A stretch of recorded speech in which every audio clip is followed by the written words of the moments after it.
अस्सलाम वालेकुम नाज़रीन किराम, मैं हूं राशिद अकरम। करोड़ों दुरूद व सलाम नबी करीम सल्लल्लाहु अलैहि वसल्लम पर और उनकी आल पर। नाज़रीन किराम, इस खित्ते के अंदर मशरिक़ वुस्ता के अंदर एक और जंग का आगाज होने जा रहा है और उस हवाले से क्या तफसीलात हैं वो भी आपके सामने रखती हैं। भारत के अंदर एक अफसोसनाक वाक़या पेश आया है और उसने एक और जंग को हवा देने की कोशिश किया। सोशल मीडिया पर एक भरमार है, पाकिस्तान पर इल्जाम आयद किया जा रहा है। सबको पता है कि जो भारत के अंदर एक जहाज जो है वो क्रैश हुआ है जिसके अंदर 242 अफराद जो हैं वो सवार हुए, तो वहां पर जो तहकीकाती इदारे हैं वो क्या तहकीकात कर रहे हैं वो भी आपके सामने रखेंगे। और सबसे पहले बात करेंगे ईरान इजराइल की टेंशन के हवाले से। नाज़रीन किराम, कहते हैं कि जब बावला कुत्ता पागल हो जाए तो वो हर किसी को काटना शुरू कर देता है, यानी कि वो दौड़ता है और काटता है। इसी तरीके से इजराइल और इजराइल का वजीर आजम नेतन्याहू जो है वो बावला कुत्ता हो चुका है, वो हर किसी को काट रहा है। वो कभी इराक पर हमला करता है, कभी लिबनान पर हमला करता है, कभी वो मिस्र को धमकाता है और कभी ईरान पर हमला करता है और कहता है कि वो किसी को नहीं छोड़ेगा। और इवन के वहां के वजीर खजाना ने कहा है कि जिस जिसकी यूरोप हिमायत करेगा हम वहां जाएंगे और उस मुल्क को हम खत्म करेंगे। आप अंदाजा लगा सकते हैं कि वो चौकीदार पुलिसमैन बनने की भरपूर कोशिश भी कर रहा है और उसने मुकम्मल तौर पर जो ईरान है उस पर हमला करने की तैयारी कर ली है। और जो अमेरिका है उनका मीडिया भी इस हवाले से लिख भी रहा है, बोल भी रहा है, लेकिन दुनिया खामोश है। क्योंकि जिस तरीके से हमने देखा इसराइल ने फलस्तीन के अंदर बच्चे हों, बुजुर्ग हों, खवातीन हों, जवान हों, या तो उनको शहीद कर दिया या माजूर कर दिया या मलबे के नीचे जो है वो दबा कर रख दिया। और अभी तक जो है 54,000 से ज्यादा जो हलाकतें हो चुके हैं, शहीद हो चुके हैं बच्चे जवान सभी। और उसके बाद न जाने अभी तक कितने लापता हैं और फलस्तीन के अंदर 1 लाख से ज्यादा जो है वो जख्मी भी हो चुके हैं। नाज़रीन किराम, ईरान के ऊपर इजराइल ने कहा है कि वो बराह रास्त हमला करने के लिए मुकम्मल तौर पर तैयार है। उसने अपनी मुकम्मल तौर पर तैयारी कर लिया, अमेरिका को बता दिया। अमेरिका उसको बार बार रोक भी रहा था। डोनाल्ड ट्रंप ने कहा था कि अगर ईरान जो है वो जौहरी मुआहिदा नहीं करेगा तो हम उस पर हमला करेंगे। आप देखें कि एक तरफ मुआहिदे की बातें और दूसरी तरफ गिदड़ भभकियां दी जाती हैं, गुंडागर्दी खिलाई जाती है, बदमाशी दिखाई जाती है। कहा जाता है कि ये मेरा ऑर्डर है, इसको मानो वरना हम हमला करेंगे। अब इस हवाले से कुछ तफसीलात सामने आई हैं, वो आपसे शेयर करना बड़ा जरूरी है। क्योंकि ईरान पर अगर इजराइल हमला करता है तो वो कहां कहां कर सकता है। और उसके बाद अगर ईरान ने भी ये कहा है कि अगर इजराइल ईरान पर हमला करेगा तो वो अमेरिका की फौजी तंसीबात को निशाना बनाएगा। सबसे पहले हम ये बात करते हैं कि अगर इजराइल ईरान पर हमला करता है तो ईरान किन किन फौजी तंसीबात को, अमेरिका की तंसीबात को निशाना बना सकते हैं और वो किन किन ममालिक के अंदर है। सबसे पहले इराक में Ain al Asad base, Harir air base को भी ईरान जो है वो निशाना बना सकता है। और इसके हवाले से बताया गया ये तकरीबन 300 किलोमीटर की दूरी पर है और ये बड़ा इजी है अगर ईरान इसको निशाना बनाना चाहता है। और उसके बाद सऊदी अरब में प्रिंस सुल्तान एयर बेस और धरान एयर बेस जो है इनको भी ईरान निशाना बना सकता है। कतर के अंदर अल अदीद एयर बेस, आपको पता है कि अमेरिका ने मशरिक़ वुस्ता को, मिडल ईस्ट को अपने चुंगल में फंसा रखा है और वहां पर अपनी जो एयर बेसिस बना रखी हैं, वहां पर उनके टैंक भी मौजूद हैं। वहां पर तकरीबन बताया जाता है कि 70,000 के करीब जो अमेरिकन फौजी हैं वो वहां पर मौजूद है। और उसके साथ जो बहरीन है, अमेरिकी नेवी का जो 5th फ्लीट हेडक्वार्टर है, आपको पता है इस इलाके के अंदर उनके बहुत से ऐसे बहरी बेड़े भी मौजूद हैं और जहां से उनके जहाज उड़ते हैं, यमन के अंदर बमबारी करते हैं और वापस वहां पर लैंड कर जाते हैं। और उसके बाद कुवैत के अंदर अली अल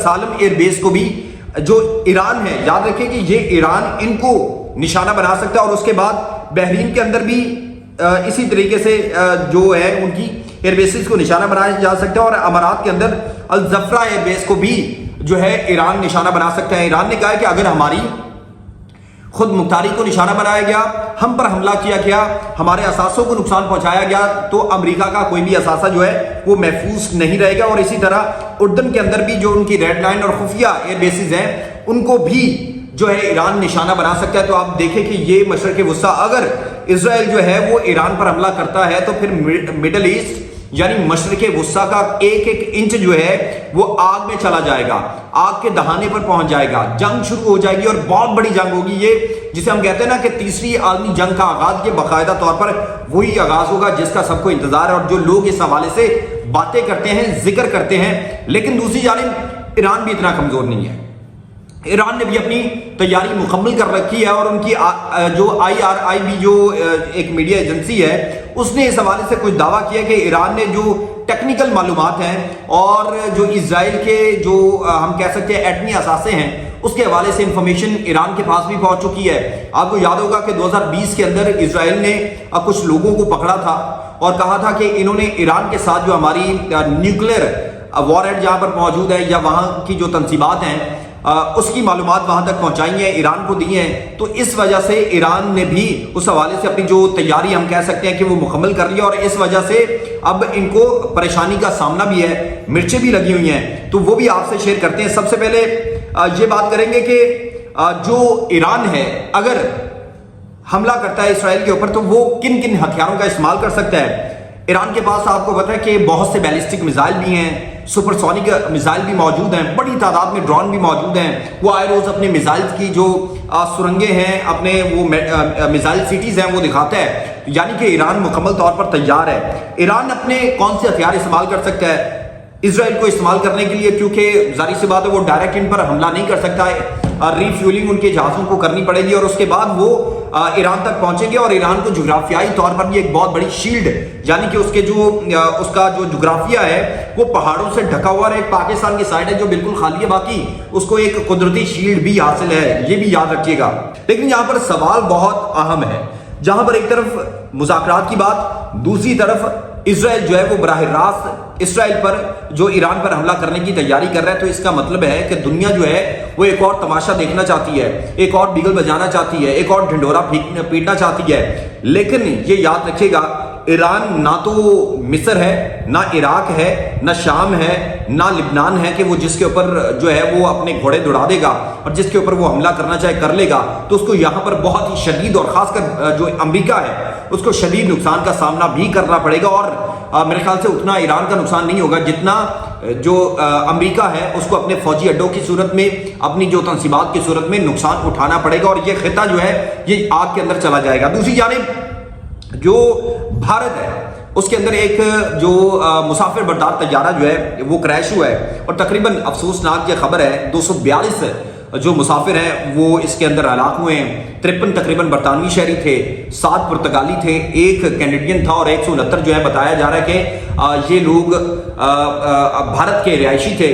کچھ نئے خواب لیے لندن جا رہے تھے، کچھ پرانے اپنے خوابوں کو سینے سے جو ہے چپکائے واپس جا رہے ہوں گے، چھٹیاں گزار کر جا رہے ہوں گے۔ لیکن یہ افسوسناک واقعہ پیش آیا، بوئنگ 787 جو ڈریم لائنر جہاز ہے، ڈوئل انجن جہاز ہے، یہ جو ہے وہ حادثے کا شکار ہوا، اور اس کے اندر 242 افراد جو ہیں وہ جاں بحق ہوئے ہیں۔ 12 تقریباً بتایا جا رہا ہے کریو ممبر تھا جن میں سے کوئی بھی نہیں بچا، اور وہاں کا کمشنر جو ہے اس حوالے سے بتا رہا ہے کہ اس کے اندر اتنے لوگ جو ہے وہ ہلاک ہو گئے ہیں۔ تو اب یہ بھی سوشل میڈیا پر خبریں ہیں کہ یہ پاکستان نے کوئی سائبر اٹیک کیا ہوگا، پاکستان کی جانب سے یہ کچھ کیا ہوگا۔ میرے خیال سے جو میں پہلے بھی کہتا ہوں کہ ان کے جو موت کا گلاس ہوتا ہے نا، گاؤں موتر کا، اس کے اندر پٹاخہ بھی پھوٹے گا نا تو اس کا الزام پاکستان پر لگے گا۔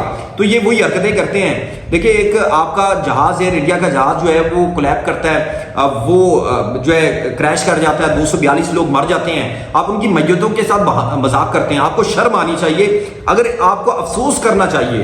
ہم افسوس کر رہے ہیں بینگا پاکستانی، ہم اس پر افسوس کر رہے ہیں کہ یہ لوگ جو ہیں یہ جو ہے جان سے گئے ہیں، لیکن آپ لوگ وہی سیاست، وہی ڈھونگ رچانا، وہی کیمپین چلانا، وہی جنگ کا ماحول پیدا کرنا، میرے خیال سے اب سنجیدہ لوگوں کو سنجیدہ سوچنا چاہیے۔ اللہ علیہ ناصر، اپنا اور میرے چینل کا خیال رکھیں، سبسکرائب کریں، لائک کریں اور کامنٹ کریں اگر آپ کو یہ ویڈیو پسند آئی ہو۔ اللہ علیہ ناصر۔